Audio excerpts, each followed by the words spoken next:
Some refer to this as participatory democracy. Across the country, angry residents and neighborhood associations have the power to delay, reshape, and even halt entirely the construction of vital infrastructure.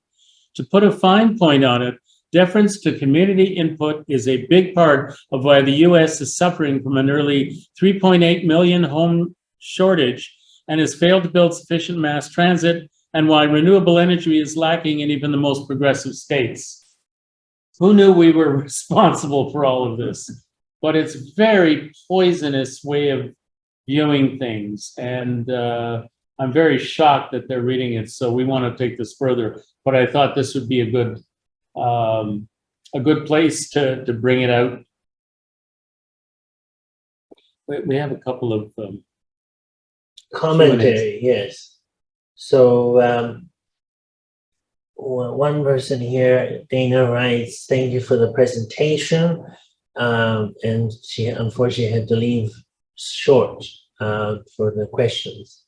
And also Peggy wrote for a great presentation, and many ideas for possible use of the old library have been submitted, from community music hub to a museum.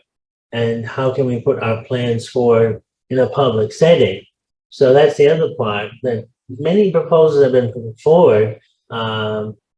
Groups have been offered it, the building, those groups that the city chose to put forward, denied and said no thank you many times. But there are music groups and others that would very much like to be able to use that, and the city just turns a blind eye to it, particularly the local district councillor. So at this point, where do you go from here? As it's continuing to ask questions to the city councillor staff, and continuing to put out to the public and say what is going on. We have to kind of push to get more feedback. We have submitted a Freedom of Information Act on what are they doing. We're trying to do a whole scan of the Memorial Library with council minutes, and the city got back to us on August 26th saying that it was an unreasonable amount of material and unreasonable demand to be searching for something like this, and they're going to need more time. And they cited the Freedom of Information Act section bylaw. So maybe by the end of the month we might get some more answer, but clearly we are not going to just go away quietly. We're going to continue to ask questions and demand more answers out of them. Everyone knows that it is a poorhouse graveyard. The interesting conversation I had with the Special Places Act provincial official on the telephone, he started yelling at me and saying, "You just better get it out of your head right now. This will never be recognized as a cemetery. It is not a cemetery." And so if you had Titanic gravestones there, then I guess it would be. What is that the only difference? What's your definition of that? I hear that that official is no longer in that position, which I was very happy to hear that. With that kind of attitude, and you're supposedly managing and signing off on special places in Nova Scotia. Well, so are there any other questions at this time? Can I just say in the chat, for those people watching in electronically, if you go to the chat, I've got a link to the article from the Atlantic magazine. I'd like to say on the FOIPOP, this is the I'm with the society, and this is the second time we've done a. David, would you mind using this? Or Can you or pass me microphone? the microphone? It's right there. It's right here. And can you hand it to David? Sorry. And you just have to click the on button.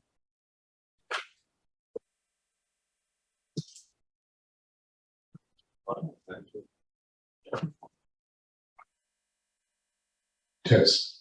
So I'd just like to say that I'm with this society, and this is our second FOIA pop that we've done with the city, and the first one was regarding Cornwallis and the statute and the whole situation around that.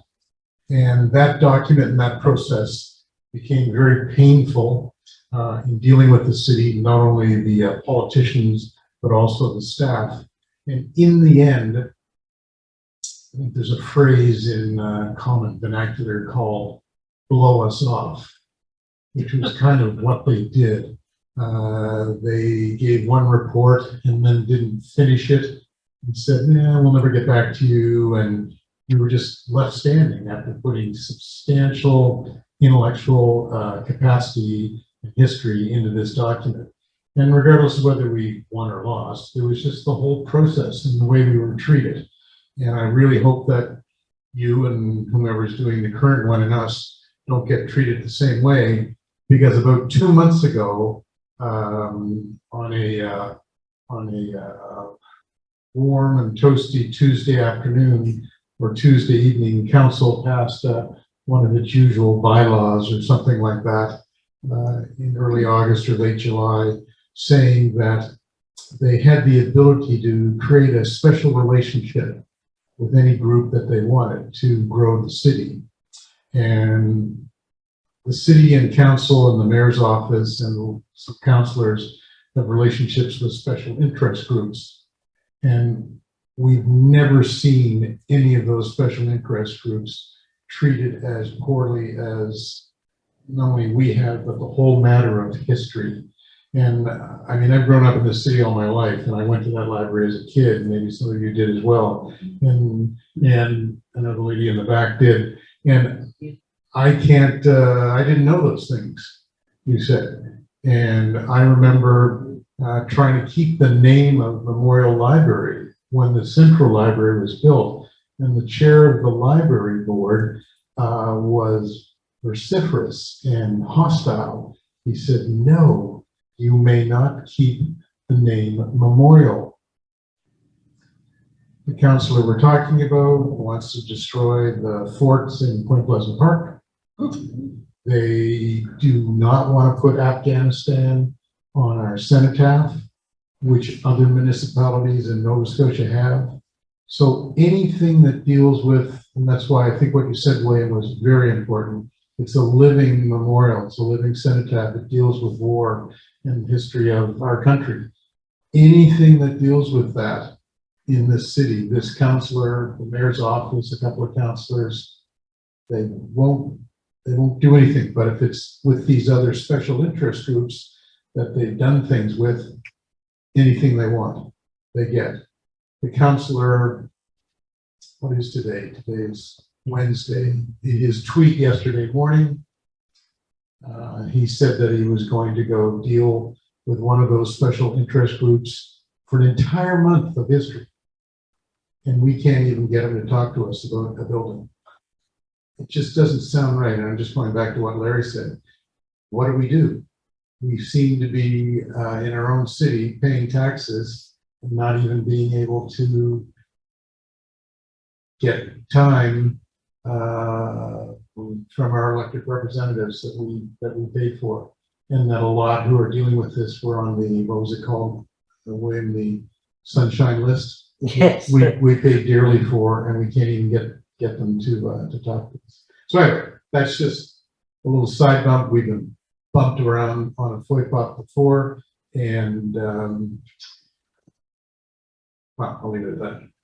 Well, we will continue, and it's also interesting to note in 2015, I think it was, the city went to the Royal Canadian Legion and requested a contract between the Royal Canadian Legion and the city to decommission or desacrostate the Memorial Library as a war memorial. But you know, it's a send that. The building was built like that, and just because the Royal Canadian Legion signed